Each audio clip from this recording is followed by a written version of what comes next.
안녕하십니까? 인류 역사의 거대한 흐름을 탐구하는 시간입니다. 오늘 우리가 나눌 이야기는 조금 무겁고 어쩌면 불편하게 들릴 수도 있습니다.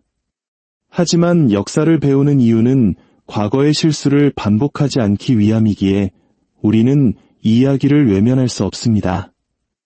인류의 역사 속에는 무섭도록 반복되는 하나의 패턴이 존재합니다. 지난 수백 년간 세계를 호령했던 초강대국들이 예외 없이 몰락의 길로 들어서게 만든 6단계의 붕괴 공식입니다. 고대 로마 제국, 근대의 프랑스, 그리고 냉전 시대의 소련까지 이름만 들어도 세상을 떨게 했던 이 제국들은 모두 같은 순서로 같은 실수를 반복하며 역사 속으로 사라졌습니다. 그리고 지금 2025년을 살아가는 우리에게 더욱 충격적인 사실은 지난 80년간 세계 질서를 주도해온 미국이 바로 그 붕괴의 공식을 단계별로 놀랍도록 정확하게 따라가고 있다는 것입니다. 마치 재앙으로 이끄는 정해진 각본을 읽고 있는 것처럼 말입니다. 이것은 단순히 먼 나라의 이야기가 아닙니다. 지난 70년간 미국의 군사력을 바탕으로 한 국제 질서 속에서 눈부신 성장을 이룩한 우리 대한민국에게는 생존과 직결된 질문을 던집니다. 본격적인 이야기에 앞서 저희와 함께 이렇게 깊이 있는 역사의 흐름을 계속 탐험하고 싶으시다면 잠시 시간을 내어 구독 버튼을 눌러주십시오. 여러분의 관심이 저희가 더 좋은 콘텐츠를 만드는데 가장 큰 힘이 됩니다. 자, 그럼 시작하겠습니다. 제국의 군사력은 어떻게 무너지는가? 군사력의 쇠퇴는 전장에서의 패배로 시작되지 않습니다. 그 시작은 언제나 내부로부터의 보이지 않는 균열, 즉 속빈 강정이 되어가는 과정입니다. 겉으로는 여전히 세계 곳곳에 군사기지가 있고 최첨단 무기들이 이용을 뽐냅니다. 장군들은 자신감 넘치는 연설을 하고 동맹국들은 여전히 그들의 안보 공약을 신뢰합니다. 하지만 수면 아래에서는 이미 붕괴가 진행 중입니다. 효율성이라는 이름으로 포장된 국방 예산 삭감, 사회문화의 탓으로 돌려지는 심각한 모병 문제, 계속해서 미뤄지는 노후 장비의 교체, 그리고 서서히 낮아지는 훈련의 질과 군 기강. 처음에 이 쇠퇴는 눈에 보이지 않습니다. 그러나 이 모든 균열은 단 한 번의 결정적인 순간을 기다립니다. 바로 명성과 현실 사이의 격차가 여실히 드러나는 진실의 순간입니다. 일어나서는 안 될 패배, 이겨서는 안 될 적에게 무릎 꿇는 바로 그 순간, 갑자기 모두가 벌거벗은 임금님을 보게 됩니다. 그때부터 붕괴의 속도는 걷잡을 수 없이 빨라집니다. 동맹국들은 다른 살 길을 찾기 시작하고 적대국들은 과감하게 국경을 시험합니다. 한때 세계 안보의 보증수표였던 군사력은 오히려 골칫덩어리로 전락하고 힘의 투사를 기반으로 세워진 제국은 더 이상 그 어떤 힘도 투사할 수 없게 됩니다. 이것은 이론이 아닙니다. 로마, 프랑스, 소련에게 실제로 일어났던 일입니다. 그리고 그들은 지금의 미국이 저지르고 있는 것과 똑같은 실수를 저질렀습니다. 자신들의 군사력이 영원할 것이라 믿었고 겉모습을 유지하는데 급급해 내부의 준비태세가 무너지는 것을 방치했으며 과거의 명성을 현재의 역량과 착각했습니다. 그리고 진실을 깨달았을 때는 이미 모든 것이 너무 늦어버린 후였습니다. 이 끔찍한 패턴이 어떻게 3번이나 반복되었는지 그 청사진부터 살펴보겠습니다. 첫 번째 사례, 로마 제국입니다. 서기 350년에서 410년 사이 로마는 400년 이상 세계 최강의 군대, 무적의 군단을 보유하고 있었습니다. 갈리아, 브리타니아, 이집트, 유대, 그리스, 스페인, 북아프리카까지 세계 대륙 6천만 명의 인구를 지배하는 힘의 원천은 바로 군단이었습니다. 하지만 그 화려한 명성 아래 로마 군단은 서서히 죽어가고 있었습니다. 트라이아누스 황제 시절인 서기 117년에 최정점을 찍은 후 이미 200년 넘게 쇠퇴의 길을 걷고 있었지만 아무도 그 사실을 인정하려 하지 않았습니다.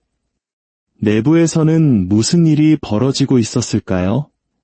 로마는 더 이상 충분한 시민을 군인으로 모집할 수 없었습니다. 제국 내 모든 이에게 시민권이 확대되면서 로마 시민으로서 군복무를 영광으로 여기던 문화가 사라졌습니다. 이집트의 농부가 왜 로마를 위해 목숨을 바쳐야 할까요? 결국 로마는 모든 쇠퇴하는 군대가 그러하듯 기준을 낮추기 시작했습니다. 게르만족, 고트족, 훈족 등 돈을 받고 싸워줄 야만족 용병들을 고용했습니다. 서기 350년경 로마 군단의 절반 이상은 로마에 대한 충성심이 전혀 없는 외국인 용병으로 채워졌습니다. 장비의 질도 떨어졌습니다. 군단의 상징이었던 표준화된 갑옷과 무기는 너무 비싸다는 이유로 점점 가벼워지고 단순해졌습니다. 훈련 기간은 짧아졌고 군기는 약해졌습니다. 하지만 로마의 명성은 여전히 살아있었습니다. 로마 군대가 행진하면 적들은 여전히 겁을 먹고 물러났습니다. 과거에 실제 역량이 하던 일을 이제는 무적이라는 기억과 명성이 대신하고 있었던 것입니다. 그리고 운명의 날, 서기 378년 8월 9일, 오늘날 튀르키의 영토인 아드리아노폴리스에서 로마군은 고트족 군대와 맞닥뜨립니다. 이 전투에서 로마군은 역사상 최악의 참패를 당하고 황제까지 전사합니다. 무적 신화가 깨지는 순간이었습니다. 이 패배 이후 불과 32년 만인 410년 서고트족의 왕 알라리크가 로마를 약탈했습니다. 800년간 정복되지 않았던 영원의 도시가 단 3일 만에 함락된 것입니다. 서로마 제국은 그 후로 66년을 더 버텼지만 군사력은 이미 끝난 상태였습니다. 제국을 세웠던 군사력이 죽자 제국도 함께 무너졌습니다. 두 번째 사례는 1360년을 뛰어넘어 1940년의 프랑스입니다. 1차 세계대전 이후 프랑스는 유럽 최강의 군사 대국이었습니다. 그들은 4년간의 끔찍한 전쟁 끝에 독일을 이겼습니다. 프랑스 군대는 거대했고 장비가 우수했으며 경험이 풍부했습니다. 특히 독일과의 국경에는 마지노선이라 불리는 절대로 뚫릴 수 없다고 믿었던 강철과 콘크리트의 요새선을 구축했습니다. 유럽 전체가 프랑스의 군사력을 보며 무적이라고 생각했습니다. 하지만 이번에도 역시 명성은 그대로였지만 역량은 쇠퇴하고 있었습니다. 프랑스군 수뇌부는 과거의 영광에 취해 있었습니다. 그들은 여전히 1차 세계대전의 참호전을 다시 치를 계획을 세우고 있었습니다. 반면 독일은 탱크와 항공기를 결합한 혁신적인 기동전술, 전격전을 개발하고 있었습니다. 프랑스는 독일보다 더 많은 탱크와 병력을 보유했지만 그들의 전술, 지휘체계, 사고방식은 시대에 뒤떨어져 있었습니다.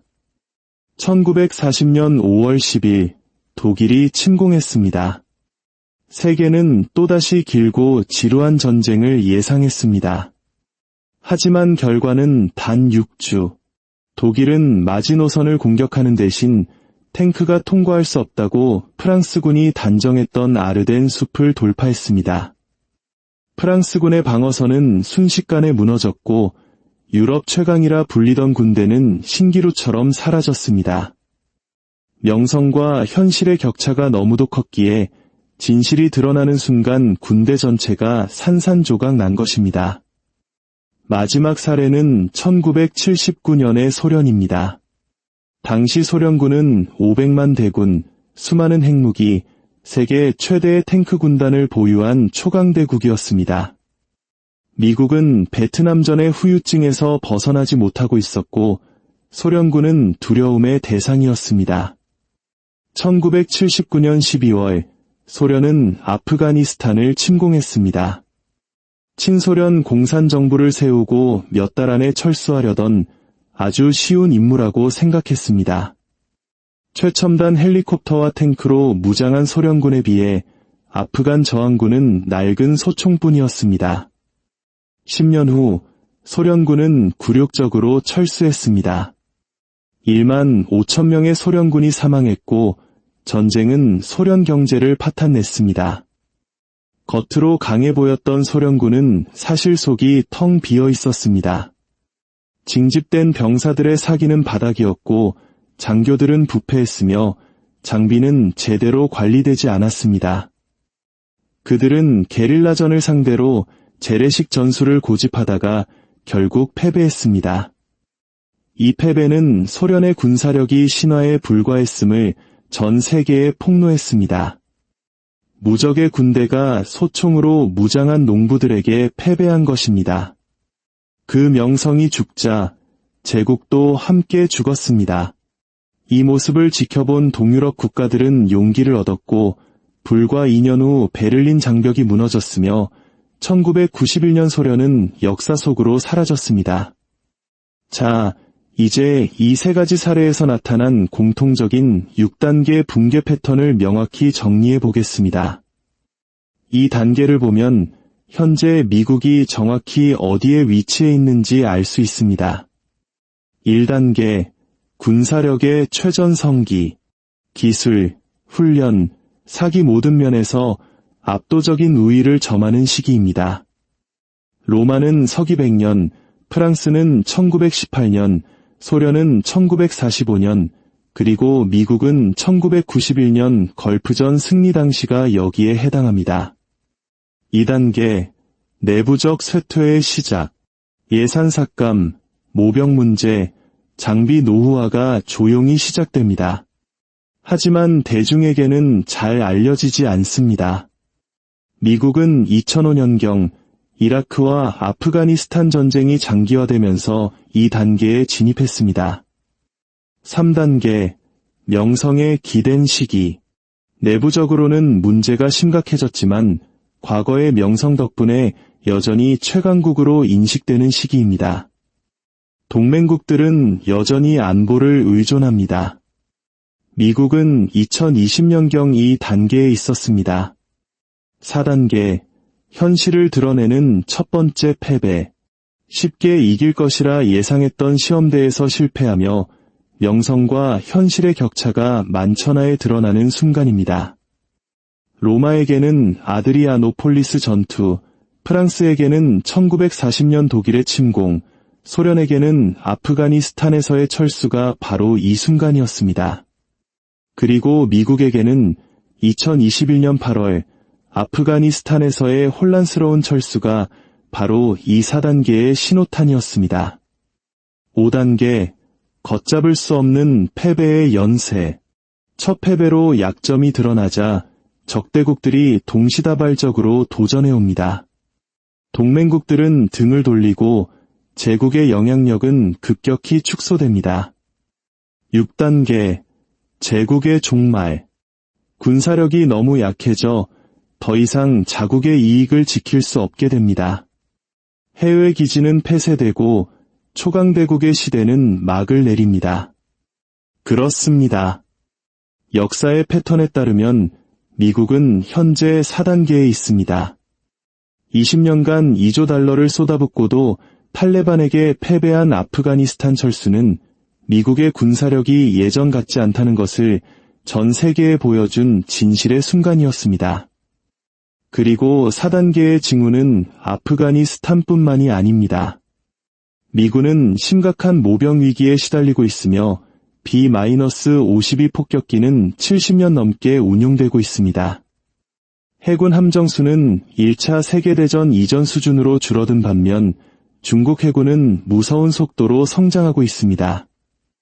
최첨단 무기 개발 사업은 예산을 초과하고 일정이 지연되기 일쑤입니다. 극초음속 미사일 같은 일부 분야에서는 이미 중국과 러시아에 뒤처졌다는 평가까지 나옵니다. 이 모든 징후는 과거 제국들이 붕괴 직전에 보였던 것과 똑같습니다. 패턴이 경고하는 5단계는 패배의 연쇄입니다. 중국이 대만을 침공하고 러시아가 우크라이나를 넘어 다른 곳으로 손을 뻗치고 이란이 호르무즈 해협을 봉쇄하는 등 여러 전선에서 동시에 위기가 발생할 때 미국은 과연 모두 대응할 수 있을까요? 많은 군사 시뮬레이션은 대만 분쟁에서 미군이 패배할 수 있다고 경고합니다. 한 번의 패배, 단 한 척의 항공모함이라도 격침당하는 순간 미국의 해상 지배력이라는 환상은 깨져버릴 것입니다. 로마는 4단계에서 6단계까지 100년이 걸렸습니다. 소련은 단 2년이 걸렸습니다. 세계가 더 빠르게 움직이고 정보가 즉각적으로 퍼지는 오늘날 붕괴의 속도는 점점 더 빨라지고 있습니다. 어쩌면 5년, 어쩌면 10년. 그러나 방향은 명확합니다. 5단계가 시작되면 6단계는 순식간에 찾아올 것입니다. 이것은 피할 수 없는 운명일까요? 아닙니다. 하지만 이를 막기 위해서는 쇠퇴하던 그 어떤 제국도 해내지 못했던 일을 해야 합니다. 바로 문제를 인정하고 현실을 받아들이고 붕괴가 오기 전에 근본적인 개혁을 단행하는 것입니다. 하지만 로마도, 프랑스도, 소련도 그러지 못했습니다. 그들은 모두 자신들만은 특별할 것이라고 믿었지만 역사의 패턴은 예외를 허용하지 않았습니다. 3번의 역사가 증명한 이 무서운 패턴은 지금 미국에서 재현되고 있습니다. 그리고 그 끝은 미국만의 종말로 끝나지 않을 것입니다. 지난 수십 년간 미국이 만든 질서 위에서 번영을 누려온 전 세계, 특히 우리에게 거대한 파도를 몰고 올 것입니다. 역사의 패턴은 우리에게 미래를 경고합니다. 그 경고에 귀를 기울이고 무엇을 대비해야 할지 고민하는 것은 바로 지금을 살아가는 우리의 몫입니다.